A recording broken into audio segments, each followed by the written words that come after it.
स्थिति पर आज संसद में सर्वदलीय बैठक। शाम 5 बजे होने वाली है बैठक।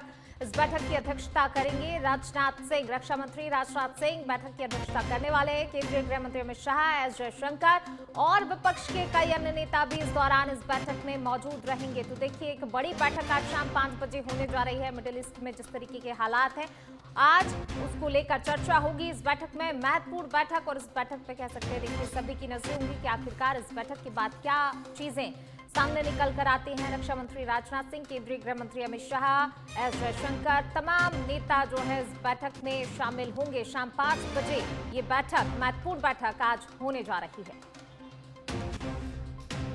तो देखिए, केंद्रीय गृह मंत्री अमित शाह, विदेश मंत्री एस जयशंकर, रक्षा मंत्री राजनाथ सिंह सहित विपक्ष के भी कई नेता इस बैठक में शामिल होने जा रहे हैं। मिडिल ईस्ट की स्थिति पर आज इस बैठक में बातचीत होगी, चर्चा होगी। शाम 5 बजे ये बैठक होने जा रही है। बैठक की अध्यक्षता करेंगे रक्षा मंत्री राजनाथ सिंह।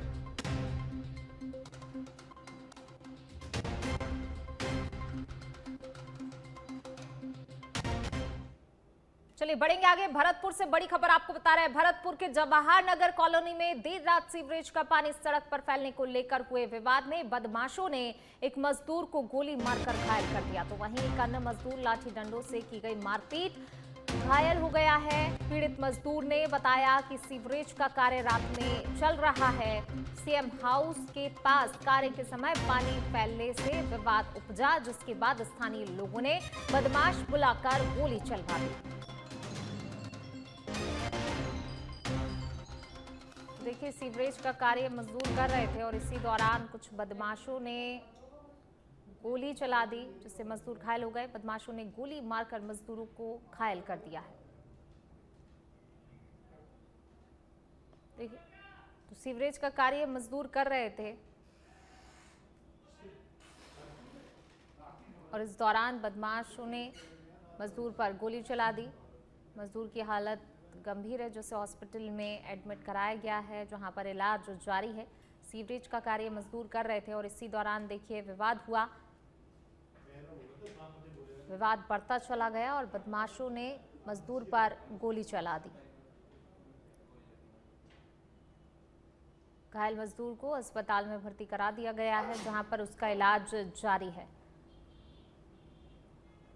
सीवरेज का कार्य कर रहे मजदूर पर गोली चलाने की एक घटना सामने आई है। भरतपुर से बड़ी खबर आपको बता रहे हैं।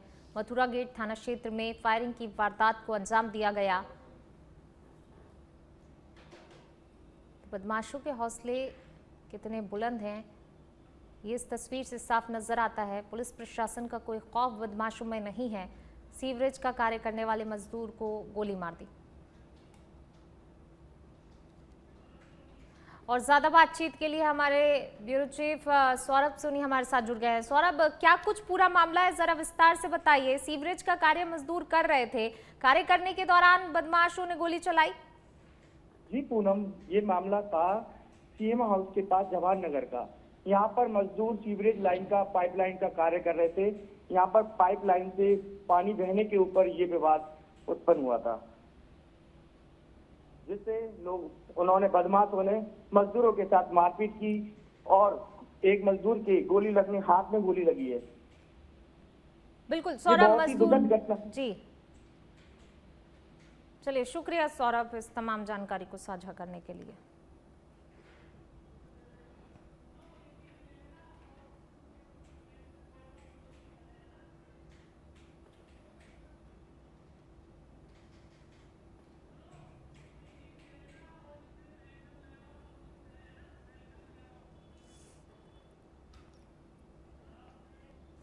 चलिए रुक करते हैं खबरों का। ढीक से खबर, टायर फटने से यात्रियों से भरा टेम्पो पलट गया। टेम्पो पलटने से अफरा तफरी का माहौल हो गया। 108 की सहायता से घायलों को नगर उप जिला अस्पताल पहुंचाया गया। लगभग 6 लोगों को जिला अस्पताल रेफर किया गया है। अन्य घायलों का भी इलाज जारी है।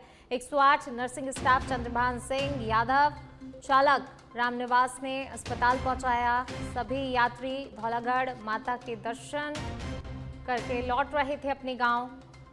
सभी यात्री कोसीकला उत्तर प्रदेश के पास के गांव के रहने वाले बताए जा रहे हैं। सीएचसी प्रभारी डॉक्टर रविंद्र सिंह ने इस पूरे मामले की जानकारी दी।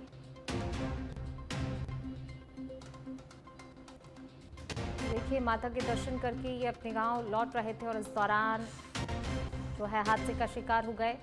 6 लोगों को जिला अस्पताल रेफर किया गया है। गंभीर स्थिति को देखते हुए सभी यात्री धौलागढ़ माता के दर्शन करके अपने गांव लौट रहे थे और इस दौरान ये हादसा हुआ है। ये सभी यात्री कोसी कलां उत्तर प्रदेश के रहने वाले बताए जा रहे हैं। टायर फटने के चलते जो है ये हादसा हुआ है। टेम्पो पलटा, टेम्पो पलटने से अफरा तफरी का माहौल हुआ। हिंडौन अग्रसेन विहार कॉलोनी में संचालित मां वैष्णो पब्लिक स्कूल के संचालक ने 2 बदमाशों पर मारपीट कर पिस्टल तानने के आरोप लगाए हैं। संचालक वेदवीर सिंह देशावाल ने नई मंडी थाने में शिकायत दर्ज कराई है। स्कूल संचालक वेदवीर सिंह देशवाल ने बुधवार सुबह 10 बजे बताया कि वह अपने विद्यालय का परीक्षा परिणाम जारी कर रहा था कि तभी अचानक 2 बदमाश आए, जिनमें एक बदमाश ने मेरे पर पिस्टल तान दी, दूसरे बदमाश ने मेरे साथ मारपीट कर दी। दोनों बदमाशों ने मुझे जान से मारने की धमकी दी। सूचना पाकर पुलिस मौके पर पहुंची। पुलिस ने बताया झगड़े की सूचना मिली थी, पिस्टल तानने की कोई सूचना नहीं मिली।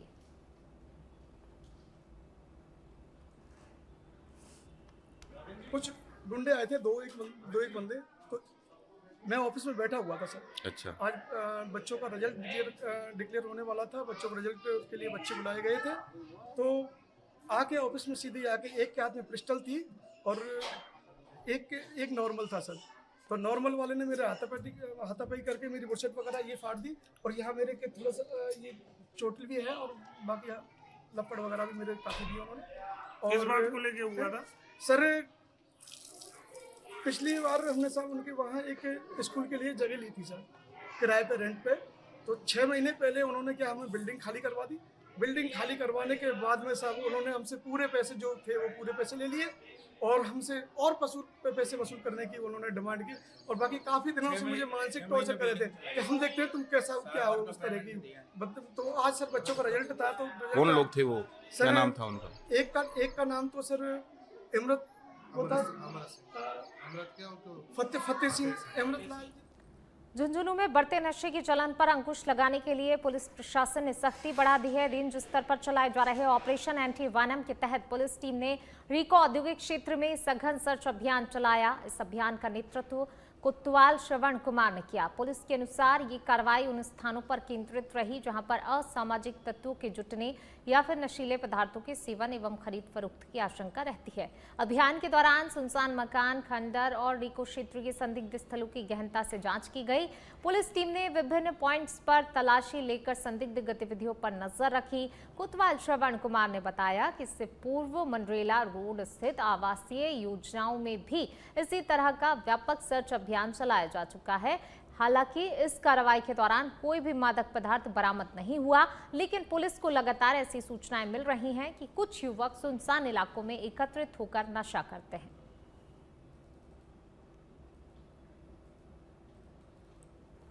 तो देखिए, नशा तस्करों के खिलाफ लगातार पुलिस अभियान चला रही है और लगातार ये अभियान जारी रहने के बाद भी पुलिस की तरफ से की गई है। रीको औद्योगिक क्षेत्र में जो है ये कार्रवाई पुलिस की देखने को मिली है। तो रेंज स्तरीय हमारा नशे के खिलाफ एंटी वेनम अभियान चल रहा है, जिसमें हम खाली पड़ी जगह पे, सोनी जगह पे, थड़ियाँ वड़ियाँ हैं जहाँ हमें संभावना लगती है, शून्य मकानों में जो खंडर टाइप के पड़े हैं, उनमें हम जगह जगह दबिश दे रहे हैं और ये चाह रहे हैं कि भाई हमारे कस्बे में कहीं पर भी नशे की बिक्री नहीं हो। युवा जो नशे की गिरफ्त में होते जा रहे हैं, हम उन्हें उनसे छुटकारा देना चाहते हैं और हम आगे भी कार्रवाई जारी रखेंगे, सर्च तलाशी भी रखेंगे। जहाँ पे हमें पुख्ता सूचना मिलेगी, मुखबिर भी हमने लगा रखे हैं, जो ही हमारा मुखबिर हमें कोई सूचना देगा हम कार्रवाई भी करते रहेंगे। यहाँ क्या कभी कभार हमें। चलिए बढ़ते हैं खबरों की ओर। श्रीगंगानगर से खबर है। श्रीगंगानगर कोर्ट कैंपस को बम से उड़ाने की धमकी मिलने से हड़कंप मच गया है। कोलकाता के एक गलत एड्रेस से डाक के जरिए भेजे गए अज्ञात पत्र में कोर्ट को उड़ाने की चेतावनी दी गई थी। बुधवार सुबह बीकानेर से बम निरोधक दस्ता कोर्ट पहुंच गया। पूरे ही परिसर की सुरक्षा कड़ी कर दी गई। तो वहीं एसपी समेत पुलिस जाब्ता भी मौके पर पहुंचा। डॉग स्क्वाड की टीम और बम निरोधक दस्ते की टीम भी जो है वहां पहुंची। कोर्ट के चप्पे चप्पे की गहनता से तलाशी ली गई। सी और डी ब्लॉक के चैम्बर, न्यायिक अधिकारियों के कक्ष समेत पूरे परिसर की जांच की गई। बम निरोधक दस्ते की क्लियरेंस मिलने के बाद ही कोर्ट में काम शुरू हुआ।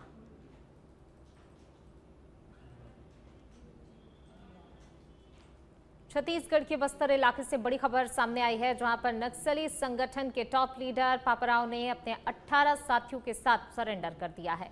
पापराव समेत अन्य हथियारों के साथ बीजापुर जिले के कुटरू थाने पहुंचा था, जहां से सुरक्षा बल के जवान उसे जगदलपुर लेकर पहुंचे। करीब 25 साल तक नक्सली संगठन से जुड़े रहने के बाद उसने सरकार की पुनर्वास नीति से प्रभावित होकर आत्मसमर्पण करने का ये बड़ा फैसला लिया। सरेंडर के दौरान पापराव कंधे पर AK-47 और चेहरे पर मुस्कान के साथ नजर आया। बस्तर के जंगलों में उसकी गहरी पकड़ मानी जाती थी, जिसके चलते वह लंबे समय तक सुरक्षा बलों से बचता रहा। इस सरेंडर को बस्तर में नक्सलवाद के अंत की दिशा में एक बड़ा कदम माना जा रहा है। और अब खबर दौसा से। मेहंदीपुर बालाजी की नगरी में श्री राम जन्मोत्सव की धूम। मेहंदीपुर बालाजी में श्री राम जन्मोत्सव की तैयारियां जोर शोर से चल रही हैं। महंत डॉक्टर नरेश पुरी महाराज के सानिध्य में इस अवसर पर अनेक कार्यक्रम आयोजित होंगे। मेहंदीपुर बालाजी में श्री राम जन्मोत्सव का महापर्व बड़ी ही धूमधाम से मनाया जाता है। इस कार्यक्रम को भव्य रूप देने के लिए मंदिर परिसर को रंग बिरंगी लाइटों से सजाया गया है, जिससे सीताराम मंदिर रंग बिरंगी लाइटों से जगमग रहा है। श्री राम भगवान की जीवन की बाल लीलाओं का चित्रण और गर्भगृह को फूल बंगला झांकी से सजाया गया है। सीताराम मंदिर को अयोध्या जैसा सजाया जा रहा है। मंदिर को भव्य रूप देने के लिए दिन रात सैकड़ों कारीगर लगे हैं।